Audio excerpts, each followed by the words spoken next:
Nathan mengangguk, ya ada hubungan, karena aku adalah dewa perang Kunlun, seperti yang aku katakan di perjamuan keluarga. Setelah mendengar ini, Kirana segera menatap Nathan dengan tatapan kosong, jika kamu mengatakan ini lagi, aku akan mengabaikanmu. Petik 2. Menurutnya, Nathan hanya membual. Baiklah, aku tidak ada hubungannya dengan mereka. Nathan berkata tanpa daya. Lalu mengapa tidak hanya kamu memanggil Jenderal Green Dragon, tetapi juga satu batalion prajurit? Petik 2. Kirana bertanya dengan curiga. Ketika aku datang ke sini tadi malam, aku bertemu Green Dragon yang tinggal di sini, dan aku menyimpulkan bahwa Dewa Perang Kunlun pasti ada di sana.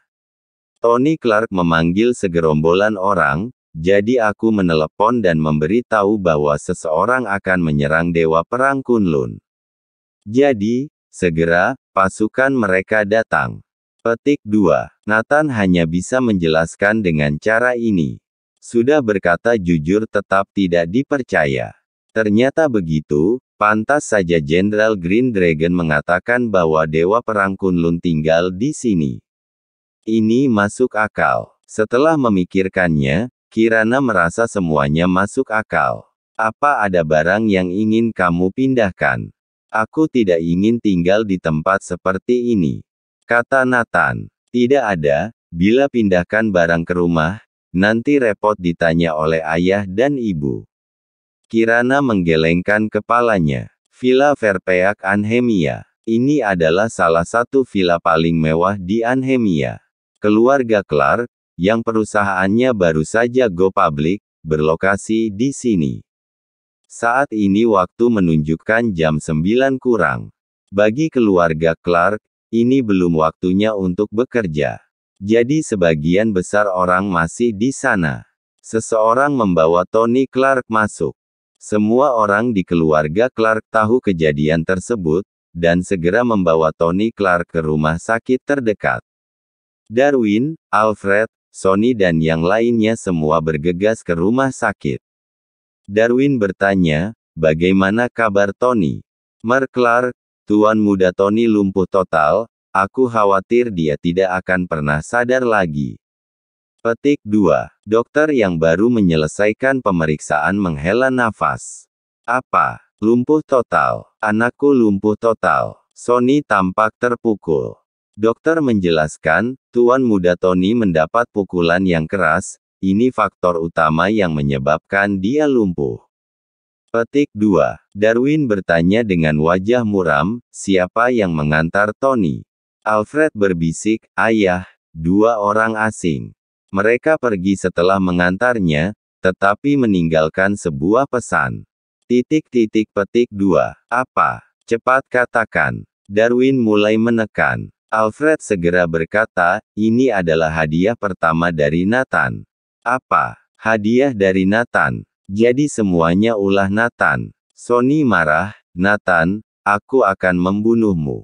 Katakan di mana Nathan sekarang, dan aku akan membunuhnya.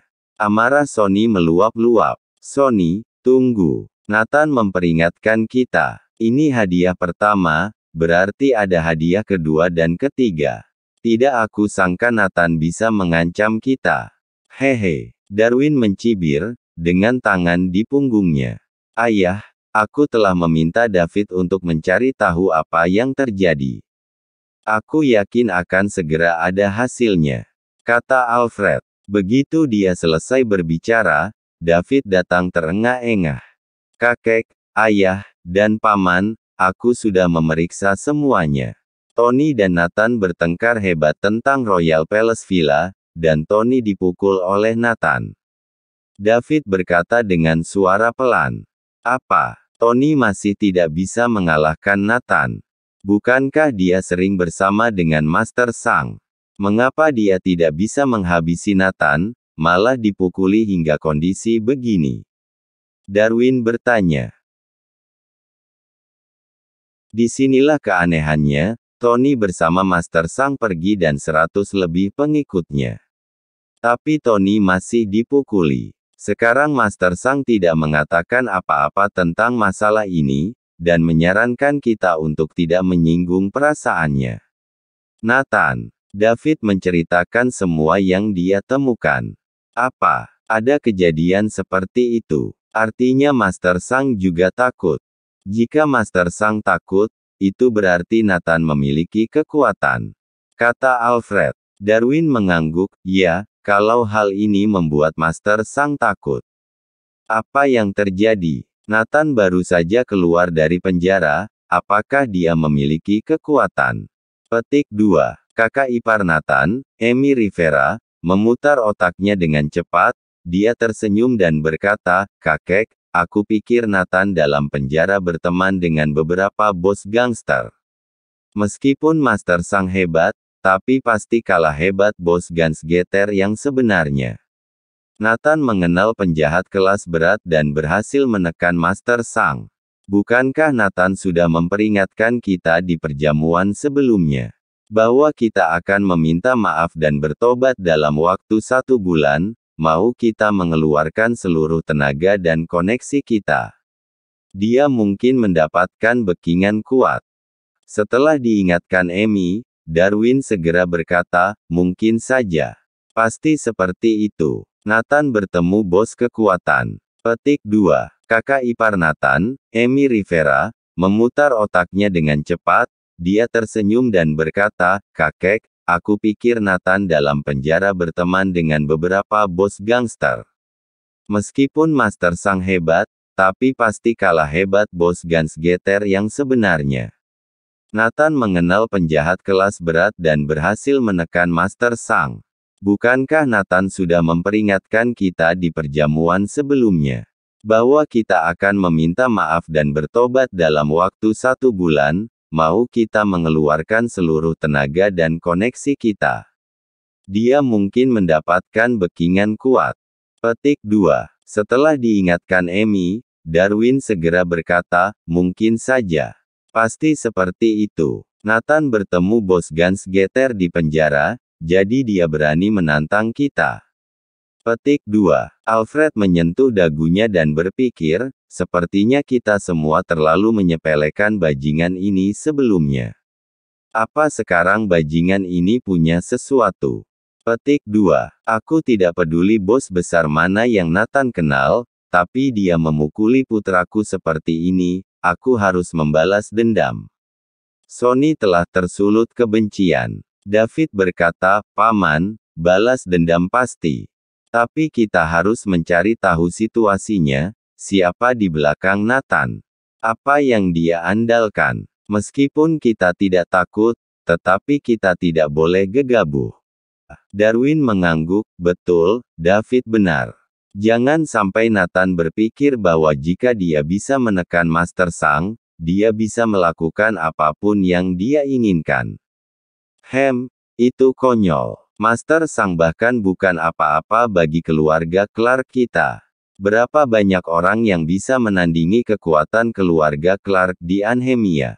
Selain itu, koneksi keluarga Clark ada di seluruh lingkungan bisnis, politik dan militer, dan bahkan ada banyak teman di mafia. Walau Nathan kenal bos terkuat di Anhemia, jangan pernah berpikir untuk menyentuh sehelai rambut pun dari keluarga Clark. Ya, Nathan mengira dia bisa melakukan apapun yang dia inginkan, dan aku akan membunuhnya setelah aku selidiki. Niat membunuh melintas di mata Sonny. Edwin Clark, anak ketiga dari keluarga Clark, mau tidak mau berkata, aku selalu merasa seperti sesuatu akan terjadi. Nathan orang yang tenang dan berkepala dingin, dan dia selalu memperhitungkan setiap langkah. Dia pasti sudah menyiapkan rencana, kita harus berhati-hati. David tersenyum, Paman berlebihan. Pernahkah kamu mendengar kalimat begini? Di hadapan kekuatan absolut, semua konspirasi tidak berguna. Dengan kekuatan keluarga Clark saat ini, tidak perlu takut. Ya, kamu berlebihan. Darwin juga berkata. Tapi Edwin Clark menghela nafas, hati-hati. Aku selalu merasa ada yang tidak beres. Petik 2. Dia seorang pendiam tetapi memiliki firasat yang kuat. Nathan tidaklah mudah. Malam, Nathan dan Kirana kembali ke rumah. Melihat Nathan, James berteriak, "Apa maksudmu? Apakah kamu mau membunuh Kirana? Jika kamu tidak ingin tinggal di rumah, kamu bisa keluar." Apa yang terjadi pada ayah? Apa yang terjadi dengan Nathan? Kirana dan Nathan sama-sama bingung. Mohon like dan subscribe channel ini, agar channel ini terus berkembang. Terima kasih.